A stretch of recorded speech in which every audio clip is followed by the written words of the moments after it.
জানো দিদি, আধুনিক বাঘেদের মধ্যে একটা ভারী কাণ্ড চলেছে, যাকে বলে প্রগতি প্রচেষ্টা। ওদের প্রগতিওয়ালা প্রচারকেরা বাঘ সমাজে বলে বেড়াচ্ছে যে অস্পৃশ্যতার নামে খাদ্য বিচার করা এটা পবিত্র জন্তু আত্মার প্রতি অবমাননা।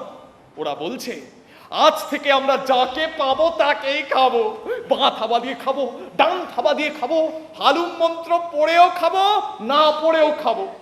এত উদার্য, এমনকি পশ্চিম পাড়ের চাষি কৈবর্তদেরও ওরা খেতে যায়। এই নিয়ে ঘোরতর দলাদলি বেঁধে গেছে। প্রাচীনেরা নব্য সম্প্রদায়কে নাম দিয়েছে চাষি কৈবর্ত খেগো। যা হাসাহাসি পড়েছে। আচ্ছা দাদামশাই, তুমি কখনো বাঘের উপর কবিতা লেখনি? আমি হ্যাঁ আমি হ্যাঁ লিখেছি। শোনাও না। শুনবে? হ্যাঁ শোনো। তোমার সৃষ্টিতে কভু শক্তিরে করো না অপমান।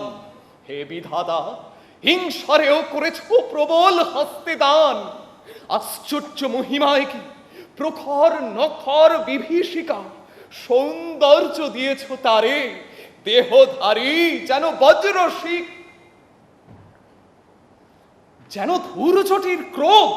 তোমার সৃষ্টির ভাঙে বাঁধ, ঝঞ্ঝা উশৃঙ্খল করে তোমার দয়ার প্রতিবাদ। বনের যে দস্যু সিংহ, ফেন ও জিহ্ব ক্ষুব্ধ সমুদ্রের যে উদ্ধত ঊর্ধ্ব ফনা, ভূমি গর্ভে দানব যুদ্ধে দমরু নিঃস্বনি স্পর্ধা, গিরিবক্ষভেদী বহ্নি শিখা, যে আঁকে দিগন্ত পটে আপন জ্বলন্ত জয় জয় টিকা। কি দিদি, ভালো লাগলো না বুঝি? না না, ভালো লাগবে না কেন, কিন্তু এর মধ্যে বাঘটা কোথায়? যেমন সে থাকে ঝোপের আড়ালে, দেখা যায় না, তবু আছে ভয়ঙ্কর গোপনে। দাদামশাই, তুমি আমাকে অনেক দিন আগে গ্লিসারিন সোপ খোঁজা বাঘের গল্প বলেছিলে। এই খবরটা কোথা থেকে পেলো সে? আমার কথা সে করে চুরি, আর নিজের মুখে সেটা দেয় বসিয়ে। ও তা যাই বলো দাদামশাই, সে কিন্তু বাঘের গানটা দারুণ লিখেছে। জানো দাদামশাই, আমার বাঘ কিন্তু আমাকে খেতে আসে না। ও বাবা, তাহলে তোমার বাঘ কি করে? আমি যখন রাত্রিরে শুয়ে থাকি, ও জানলার পাশে দাঁড়িয়ে জানলা আঁচড়ায়, খুলে দিলেই হাসে। তা হতে পারে, ওরা খুব হাসিয়ে যাও। ইংরেজিতে যাকে বলে হিউমারাস, কথায় কথায় দাঁত বের করে। হালুম!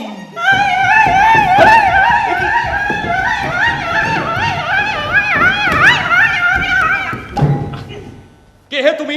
পুলিশ ডাকবো? কি দাদা, চিনতে পারছো না? আমি যে তোমার পুপে দিদির সে। কি বলছো কি? তোমার চেহারারে কি হয়েছে? চেহারাটা না হারিয়ে ফেলেছি। হারিয়ে ফেলেছো? মানেটা কি হলো? তখন বেলা সবে মাত্র দেখতাম তেলিনি পাড়ার ঘাটে বসে ঝামা দিয়ে কষে মুখ মারছিলুম। মাজার চোটে আরামে এমন ঘুম এলো যে ঢুলতে ঢুলতে ঢুলতে ঢুলতে ঝুপ করে পড়লুম জলে। তারপরে কি হয়েছে জানি নে, উপরে এসছি না নিচে কোথায় আছি জানি নে, স্পষ্ট দেখা গেল আমি আর নেই। নেই? এই তোমার গা ছুঁয়ে বলছি। না না, গা ছুতে হবে না, যা বলার বলে যাও। চুলকুনি ছিল গায়ে, চুলকোতে গিয়ে দেখি না আছে নখ, না আছে গা, না আছে চুলকুনি। ভয়ানক দুঃখ হলো, হাউ হাউ করে কাঁদতে লাগলুম। কিন্তু ছোটবেলার থেকে যেই হাউ হাউটাকে পেয়েছিলাম বিনামূল্যে, সে গেল কোথায়? যতই চেঁচাই চেঁচানো হয় না, কান্নাও শোনা যায় না। সবচেয়ে দুঃখ হলো 12টা বাজলো। খিদে কই, খিদে কই, খিদে কই বলে পুকুর ধারে পাট খেয়ে বেড়াই, খিদে বাদরটা চিহ্নই মেলে না। কি যাতা বলছো তুমি? এবার থামো। দোহাই দাদা, আমায় থামতে বলো না, আমি থামবো না। সে কি থামবে না?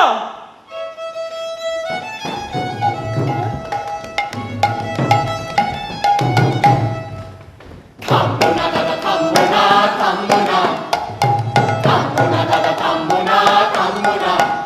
আমার চেহারাখানা হারিয়ে গেছে ওই নদীরই জলে, এখন রোদে পুড়ে ঘুরে বেড়াই গা খোঁজবার ছলে।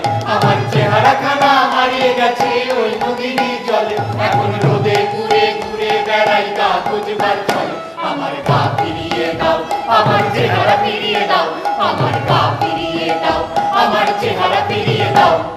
থামবো না দাদা, থামবো না, থামবো না, থামবো না দাদা, থামবো না, থামবো না, থামবো না দাদা, থামবো না, থামবো না। আরে আরে কি করছো কি? যাও যাও, সরে যাও। কথাটা আগে শেষ করে নি। একখানা গা খুঁজে বেড়াচ্ছিলাম গায়ে গায়ে, বেলা তখন 3 পর। যতই রোদে বেড়াই না কেন কিছুতেই পুরো সারা হচ্ছি না। এই দুঃখটা যখন অসহ্য, তখন দেখি আমাদের পাড়ার পাতুকুড়ো মুচি খোলার বটতলায় গাঁজা খেয়ে শিবনেত্র। মনে হলো তার প্রাণ পুরুষটা বিন্দু হয়ে ব্রহ্মতালুর চূড়ায় এসে জোনাক পোকার মতো মিটমিট করছে। বুঝলাম হয়েছে সুযোগ। তার নাকের গর্ত দিয়ে আত্মারামকে ঠেসে চালিয়ে দিলাম তার দেহের মধ্যে। বলো বলো, ভারী মিষ্টি লাগলো শুনতে। এমনটা যে আর জীবনে কোনোদিনও শুনতে পাবো এরকম আশাটাই ছিল না। মিষ্টি লাগছে না? এমন সময় দীর্ঘ বিচ্ছেদের পর খিদেটাকে পাওয়া গেল একেবারে জঠর জুড়ে। দু চোখে কিছু দেখতে পাই না খিদের জ্বালায়, যাকে পাই তাকে খাই গোছের অবস্থা। উফ দাদা, কি আনন্দ! ঠিক সেই সময় মনে পড়লে তোমার ঘরে পুপে দিদির নেমন্তন্নে, রেল ভাড়ার পয়সা নেই। হাঁটতে হাঁটতে চলে এলুম। সব বুঝলুম, কিন্তু এখন কি করতে চাও? করবার দায়িত্ব তোমারই। নেমন্তন্নে করেছিলে, খাওয়াতে হবে, সে কথা ভুললে চলবে না। রাত এখন 3টে বাজে, সে কথা তুমিও ভুললে চলবে না। তবে আমি চললাম পুপে দিদির কাছে। খবরদার! যাবই, দেখি কেমন যাও। যাবই, যাবই, যাবই। আরে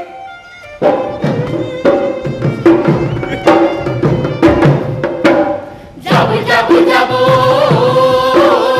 খাবো খাবো খাবো, যাবো যাবো যাবো, খাবো খাবো খাবো। যত দূরে খিদের জ্বালা করছে নারী চোচো, আর দেখছি চোখে শস্যে ফুল করছে গান হবো। যত দূরে খিদের জ্বালা করছে নারী চোচো, আর দেখছি চোখে শস্যে ফুল করছে গান হবো।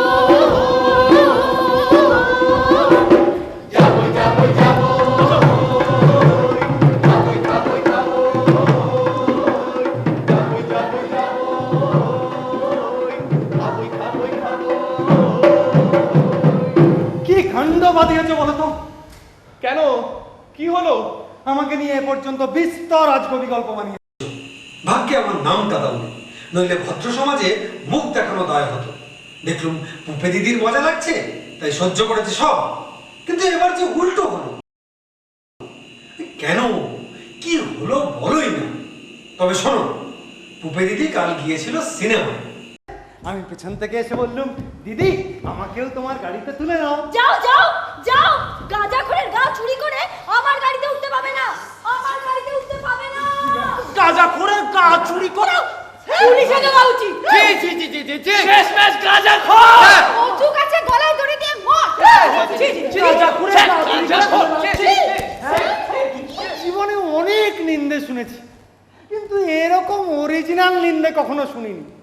গাঁজাখোরের গা চুরি করা। আমার অতি বড় প্রাণের বন্ধুও আমার নামে এমন নিন্দে রটায়নি।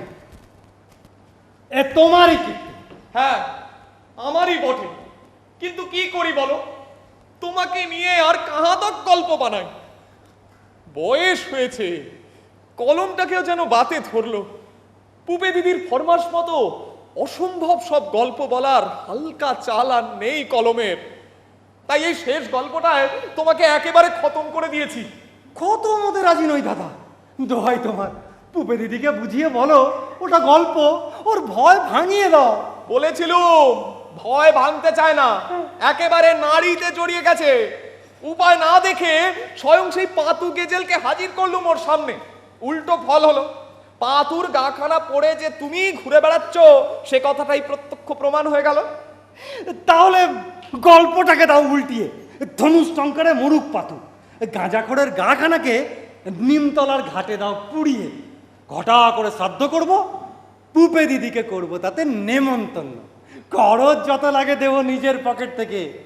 দিদির গল্পের বহুরূপী আমি, হঠাৎ এত বড় পদ থেকে অপদস্থ করলে আর বাঁচবো না দাদা। আচ্ছা বেশ বেশ, তাহলে গল্পের উল্টো রথে তোমাকে আবার ফিরিয়ে আনবো পুপে দিদির ঘরে। পাতুর স্ত্রী স্বামীর সত্য পাবার জন্যে তোমার নামে আদালতে নালিশ করেছে।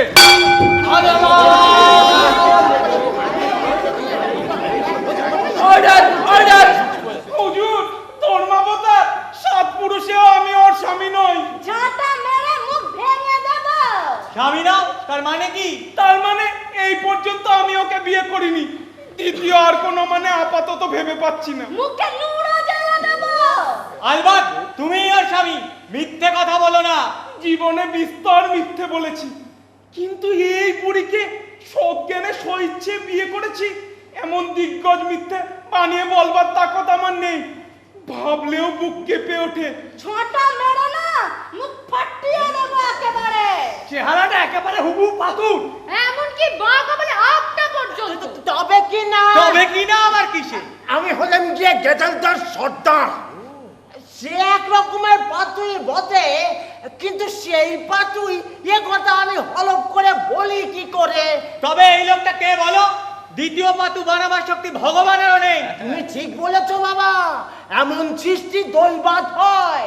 ভগবান নাকে কর দিয়েছেন, এমন কাজ আর তিনি দ্বিতীয়বার কখনো করবেন না। তবু তো স্পষ্ট দেখতে পাচ্ছি যে কোনো এক বাচ্চা শয়তান ভগবানের পাল্টা জবাব দিয়েছে।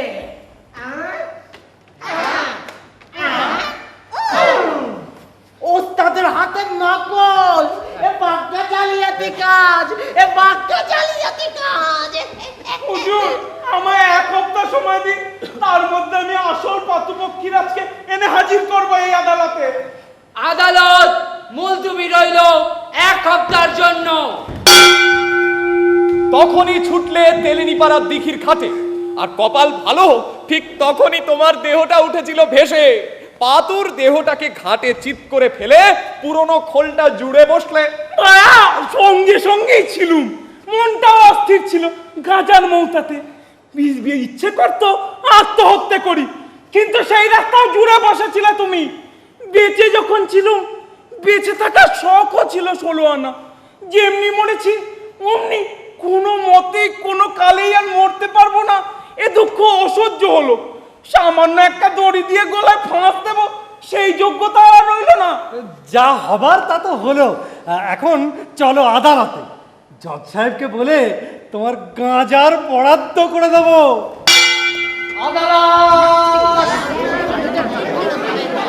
Order order!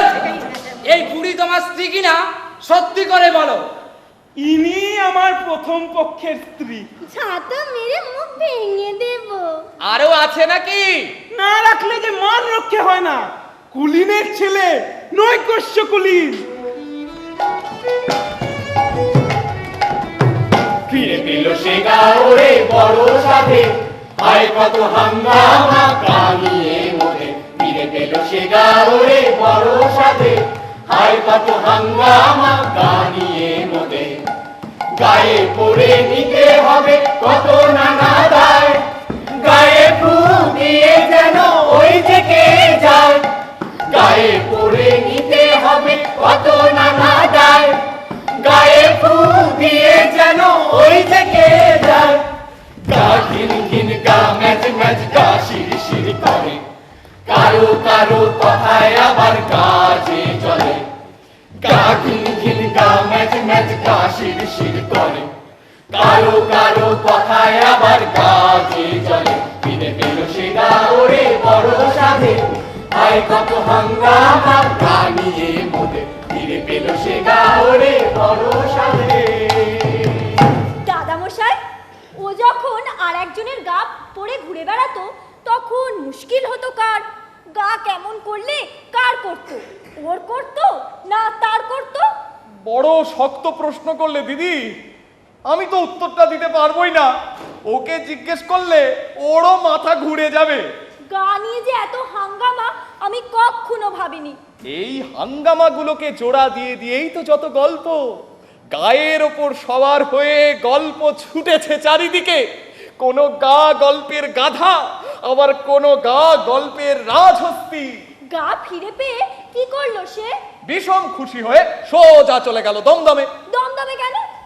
অনেকদিন পরে নিজের কান দুটোকে ফিরে পেয়ে সকর্ণে আওয়াজ শুনবার শখ ওর কিছুতে মিটতে চায় না। শ্যামবাজারের মোড়ে কান পেতে থাকে ট্রাম বাসের ঘড়ঘড়ানিতে। একটা ঠোঙায় আলুর দম আর রসগোল্লা নিয়ে পান কোম্পানির কামারের দোকানে বসে খেতে যায়। বন্দুকের তাক অভ্যাস করার জন্যে গোড়া ফৌজ গেছে দমদমে। ও তারই ধুমধুম শব্দ শুনছিল টার্গেটের ওপারে বসে। মহানন্দে থাকতে না পেরে যেই টার্গেটের এপারে মুখ বাড়িয়েছে, অমনি একটা গুলি লাগলো ওর মাথায়। ব্যাস। ব্যাস কি দাদামশাই? ব্যাস মানে সব গল্প গেল একদম ফুরিয়ে। না না, সে হতেই পারে না। আমাকে ফাঁকি দিচ্ছ। এমনি করে তো সব গল্পই ফুরোতে পারে। হ্যাঁ, ফুরোয় তো বটেই। না, সে হবে না কিছুতে। তারপরে বলো কি হলো? বলো কি? মরার পরেও? হ্যাঁ, মরার পরে। তুমি যে গল্পের সাবিত্রী হয়ে উঠলে দেখছি। অমন করে কিন্তু আমাকে ভোলাতে পারবে না। বলো কি হলো? আচ্ছা বেশ। তাঁবুতে ফৌজের ডাক্তার ছিল, মস্ত বড় ডাক্তার। সে যখন দেখলে মানুষটা মাথায় গুলি খেয়ে মরেছে, অমনি বিষম খুশি হয়ে চিৎকার করে লাফিয়ে উঠলে। খুশি হলো কেন? ও বলল, এইবার মগজ বদলের পরীক্ষা হবে। মগজ বদল হবে কি করে? বিজ্ঞানের বাহাদুরি। জু থেকে চেয়ে নিয়ে এলো একটা বাঁদর, বের করে ফেললে তার মগজ। শের মাথার খুলি খুলে তার মধ্যে পুড়ে দিলে বাঁদরের মগজ।